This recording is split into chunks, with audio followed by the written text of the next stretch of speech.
146ویں رات شہرزاد نے کہا۔ جب شہزادی بدور نے اپنا راز شہزادی حیات النفوس پر ظاہر کر دیا اور اس نے ایک تدبیر سے اسے چھپا لیا، اور ادھر جب شہزادہ قمر الزمان اور رومزان 2 دن تک نہ لوٹے تو بادشاہ شہرمان نے لشکر کو کوچ کا حکم دیا، اور جب انہوں نے اس کے کپڑے اور گوشت اور خون کے نشان دیکھے تو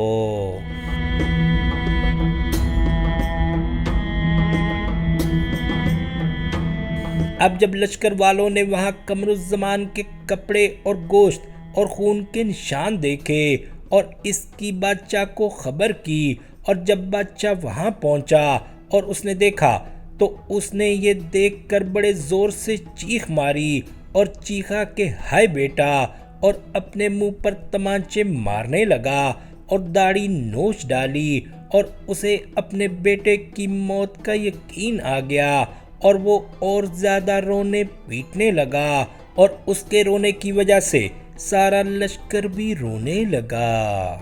اور سب کو یقین آ گیا کہ قمر الزمان ہلاک ہو گیا ہے، اور رات ہونے تک وہ اتنا روتے رہے کہ مرنے کے قریب پہنچ گئے، اور گرم آہوں کی وجہ سے بادشاہ کے دل میں آگ سی لگ گئی، اور وہ فوج کو لے کر اپنے شہر کی طرف روانہ ہو گیا، اور اسے یہ گمان ہوا کہ یا تو اس کے بیٹے کو کسی درندے نے پھاڑ کھایا ہے یا ڈاکوؤں نے مار ڈالا ہے۔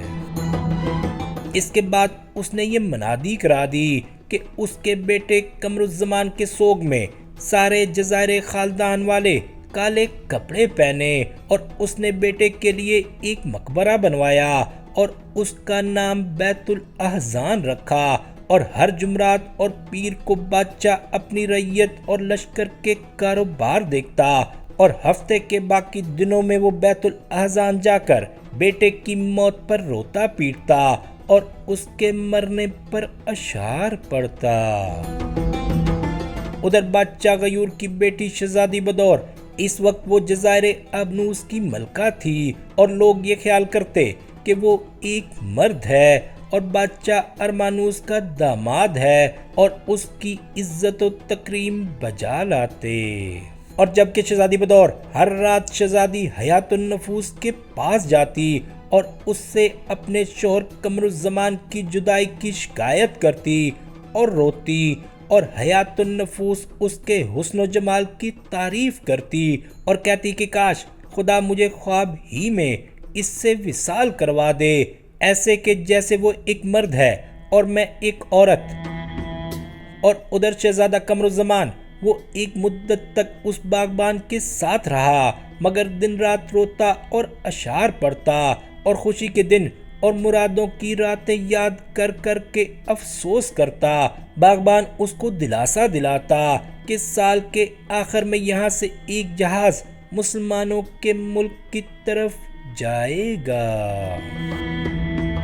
قمر الزمان اسی حالت میں تھا کہ ایک دن اس نے دیکھا کہ بہت سے لوگ جمع ہیں، اور اسے اس پر تعجب ہوا۔ اتنے میں باغبان نے اس کے پاس آ کر کہا کہ بیٹا آج کام بند رکھیو اور درختوں کو مت سینچیو، کیونکہ آج عید کا دن ہے اور لوگ ایک دوسرے سے عید ملنے جاتے ہیں، لہٰذا تو بھی آرام کر، لیکن باغ کا خیال رکھیو، اور میں تیرے لیے جہاز کی تلاش میں جاتا ہوں، اور کچھ ہی دنوں میں میں تجھے مسلمانوں کے ملک روانہ کر دوں گا۔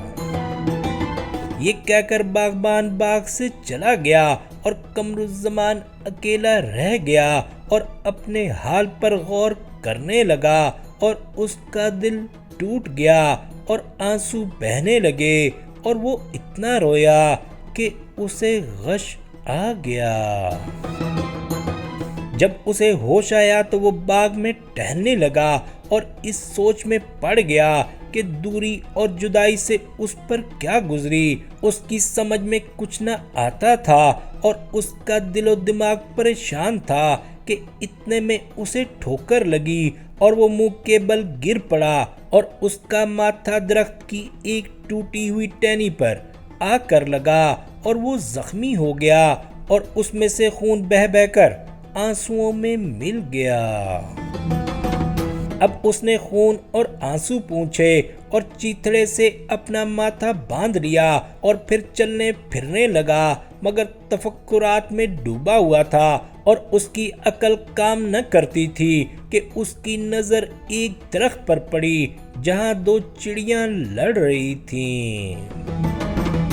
ان میں سے ایک نے بڑھ کر دوسری کی گردن پر اس زور سے چونچ ماری کہ وہ بدن سے الگ ہو گئی اور وہ اس کا سر لے کر اڑ گئی اور وہ مردہ چڑیا قمر الزمان کے سامنے زمین پر گر پڑی۔ اتنے میں دو بڑی چڑیاں اڑتی ہوئی اس کے پاس آئیں، ایک اس کے سر کے پاس اور دوسری دم کے پاس بیٹھ گئی، اور دونوں نے اپنے بازو اس پر پھیلا دیے اور ایسا معلوم ہوتا تھا کہ وہ اس کے مرنے پر سوگ کر رہی ہیں۔ جب قمر الزمان نے دونوں چڑیوں کو اپنی دوست کے اوپر روتے دیکھا تو وہ اپنی بیوی کے فراق اور اپنے باپ کی یاد میں رونے لگا۔ اب اس نے دیکھا کہ دونوں چڑیوں نے ایک گڑھا کھود کر مقتول چڑیا کو اس میں دفن کر دیا اور ہوا میں اڑ کر غائب ہو گئیں۔ تھوڑی دیر کے بعد وہی دو بڑی چڑیاں اس قاتل چڑیا کو لے کر پھر وہیں پہنچیں اور مقتول چڑیا کی قبر پر اسے بٹھا کر قتل کر دیا اور پیٹ پھاڑ کر اس کی آنتیں نکال ڈالیں اور مقتول کی قبر پر اس کا لہو بہا دیا۔ اس کے بعد انہوں نے اس کا گوشت نوچ ڈالا اور اس کی کھال کے ٹکڑے ٹکڑے کر ڈالے اور اس کے پیٹ سے ساری چیزیں نکال کر ادھر ادھر پھینک دیں۔ قمر الزمان یہ تمام باتیں دیکھ رہا تھا اور تعجب کر رہا تھا کہ اتنے میں اس کی نظر اس جگہ پر جا پڑی جہاں انہوں نے اس چڑیا کو قتل کیا تھا اور دیکھا کہ وہاں کوئی چیز چمک رہی ہے۔ جب وہ قریب پہنچا تو اس نے دیکھا کہ وہ چڑیا کا پوٹا ہے اور اسے اٹھا کر کھولا تو اس کے اندر وہی نگ تھا جس کی وجہ سے وہ اپنی بیوی سے جدا ہوا تھا۔ جب اس نے اسے غور سے دیکھا اور پہچانا تو وہ مارے خوشی کے غش کھا کر زمین پر گر پڑا۔ جب اس کے حواس درست ہوئے تو وہ کہنے لگا کہ شکر ہے خدا کا کہ یہ بھلائی کی علامت ہے، اور اس بات کی طرف اشارہ کہ میں اپنی محبوبہ سے پھر ملوں گا۔ یہ کہہ کر اس نے اس پر دوبارہ غور کرنا شروع کیا اور اسے اپنی آنکھوں پر پھیر کر اپنے بازو پر باندھ لیا اور اس خوش بختی پر خوش ہو گیا اور پھر ٹہلنے لگا اور رات بھر باغبان کا انتظار کیا، لیکن وہ نہ آیا اور قمر الزمان اپنی جگہ پر جا کر سو گیا۔ جب صبح ہوئی تو وہ اپنے کام پر چل کھڑا ہوا اور اپنی کمر سے کھجور کے ریشوں کی ایک رسی باندھی اور کلہاڑی اور ٹوکا لے کر باغ میں چل دیا، اور چلتے چلتے وہ ایک خرنوب کے درخت کے پاس پہنچا اور کلہاڑی سے اس کی جڑ کاٹنے لگا، لیکن ہر کلہاڑی کی مار پر اسے جھنکار کی آواز آتی، اس لیے اس نے وہاں سے مٹی ہٹائی اور اسے ایک کڑائی سی دکھائی دی اور اس نے اسے اٹھایا تو اسے ایک دروازہ اور ایک سیڑھی دکھائی دی، اور وہ نیچے اترا تو اسے عاد اور سمود کے وقت کی ایک کوٹھڑی نظر آئی۔